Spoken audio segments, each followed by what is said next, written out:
Bienvenidos y continuamos con nuestro curso de Elixir. Nuestro curso introductorio. Vamos a empezar con una de nuestras primeras unidades, en donde vamos a hacer un repaso. Vamos a hablar de qué tipos de datos nos ofrece Elixir, qué podemos empezar a hacer nosotros con Elixir. Escribir programas es dos cosas: es mirar qué datos necesitamos y mirar qué transformaciones hacemos en estos datos.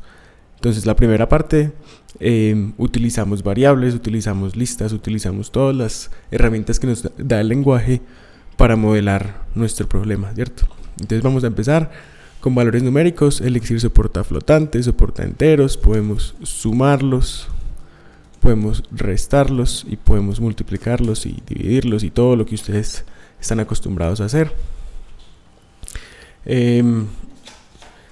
Hay varias funciones que nos permiten saber, especialmente cuando estamos hablando de variables, si un número es un entero, si el número es un flotante, para poder, ¿cierto?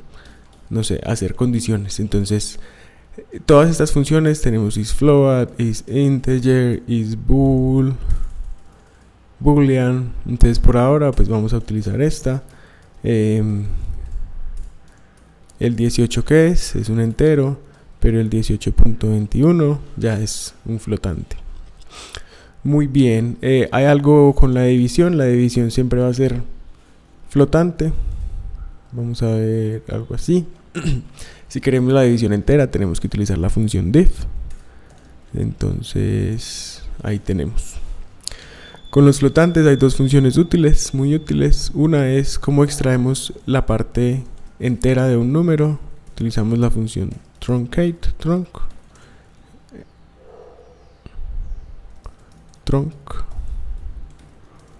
1.2 nos retorna la parte entera. De 1.9 sería igual 1, pero si queremos saber el entero más cercano a un flotante, podemos utilizar round 1.2, pero si ya tenemos 1.6, ya tenemos 2. Eso es todo por enteros, por números, por flotantes. Se comportan similar a otros lenguajes. No hay mucho más que decir ahí. El siguiente tipo de dato que vamos a hablar es booleans. En Elixir tenemos true y tenemos false. También tenemos operadores con estos booleans, como esperarán. Tenemos and, tenemos or y tenemos not. Estos operadores siempre esperan que el primer operando o que el único operando en el caso de not sea un valor booleano, ¿cierto? Entonces yo no puedo hacer algo así. Esto me va a dar un error. Además de tener true y false para denotar verdadero y falso, también tenemos un valor que nos ayuda a denotar la ausencia de valor. Ese valor es nil. Entonces nil va a ser un valor que nos denota que no existe un valor, ¿cierto? Este es equivalente al null de Java, al none de Python, al nil de Go, etcétera.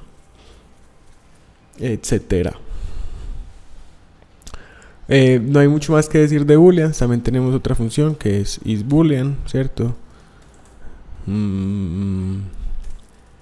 Por ejemplo, vamos a hacer, ¿qué nos dará esto? True, claro, porque isBoolean nos retorna un boolean. Muy bien. Listo. Eso es un repaso, ¿cierto? Son tipos de datos muy normales, se ven en todos los lenguajes de programación. Ahora vamos a empezar a hablar de un tipo de dato que es único de Elixir. No es único de Elixir, pero muy pocos lenguajes lo tienen. Este tipo de dato es muy común encontrarlo en lenguajes funcionales, porque ayuda mucho a la expresividad de estos lenguajes. El tipo de dato al que nos estamos refiriendo es un átomo. Básicamente, ¿qué es un átomo? Esta es la definición. Es una constante de la cual el valor es su propio nombre, ¿cierto? Entonces, por ejemplo, ¿qué casos tenemos de esos? False y true. False es una constante que el valor es el mismo false.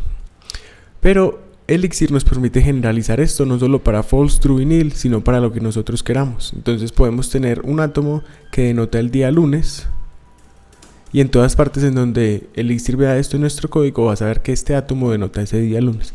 Ese átomo va a ser diferente, obviamente, al átomo martes. Pero ese átomo lunes va a ser igual a este átomo lunes. ¿Listo? Entonces los átomos son constantes cuyo valor es el mismo nombre, ¿cierto? Lunes va a ser siempre lunes. ¿Para qué son útiles los átomos? Ahorita como que no, inicialmente cuando yo empecé a aprender Elixir no veía la utilidad, ¿cierto? Uno como que, ok, interesante. Pero a medida que uno ya va explorando más el lenguaje se va dando cuenta que hay muchos conceptos de la realidad que no se necesitan, que simplemente necesitan ese concepto para ser expresados en un lenguaje de programación.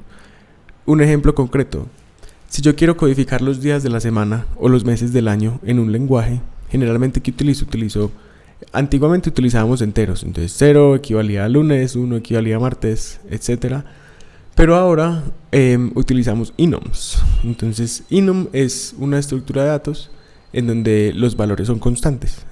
Los átomos se pueden ver como una generalización de los enums sin necesitar un enum como tal. Entonces es como simplemente constantes que utilizamos en nuestros valores, ¿cierto?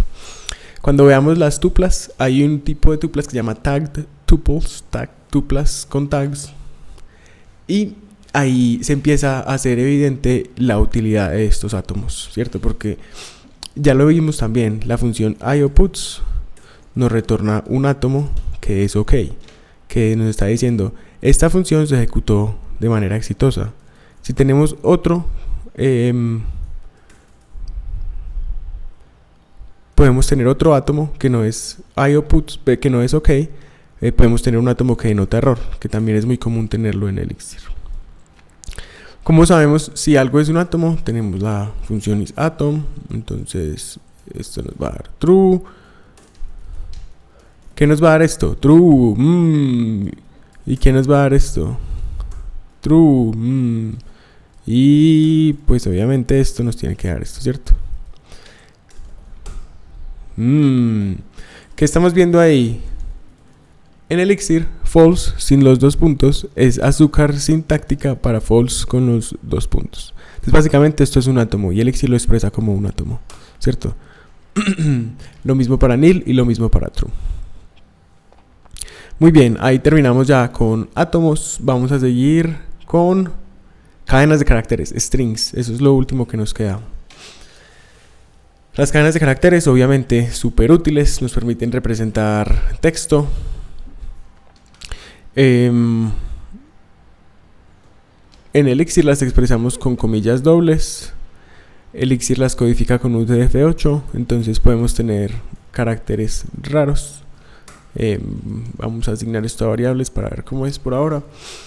¿Qué podemos hacer con las cadenas de caracteres? Podemos hacer pues muchas cosas. El módulo string es el que nos ayuda como a lidiar con ellas. Podemos darle una leidita, ¿cierto? Pero básicamente como para mojarnos los pies un poco, podemos hablar de concatenación de cadenas.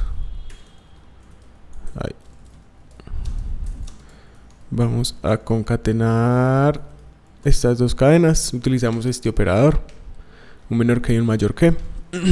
Y también tenemos sustitución. Entonces vamos a tener una variable que se llame mundo.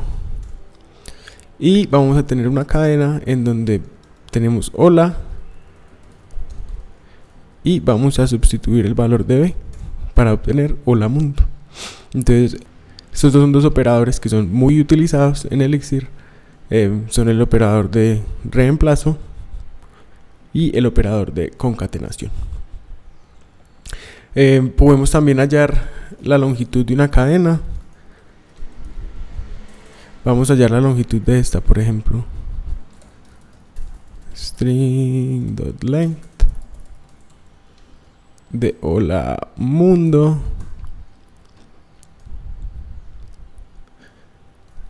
Este es TH. Hola mundo tiene 10 caracteres. Muy bien, estos son 5, estos son 4 y el espacio 10 caracteres. Muy bien, con eso hemos terminado nuestra exploración de los tipos básicos de Elixir.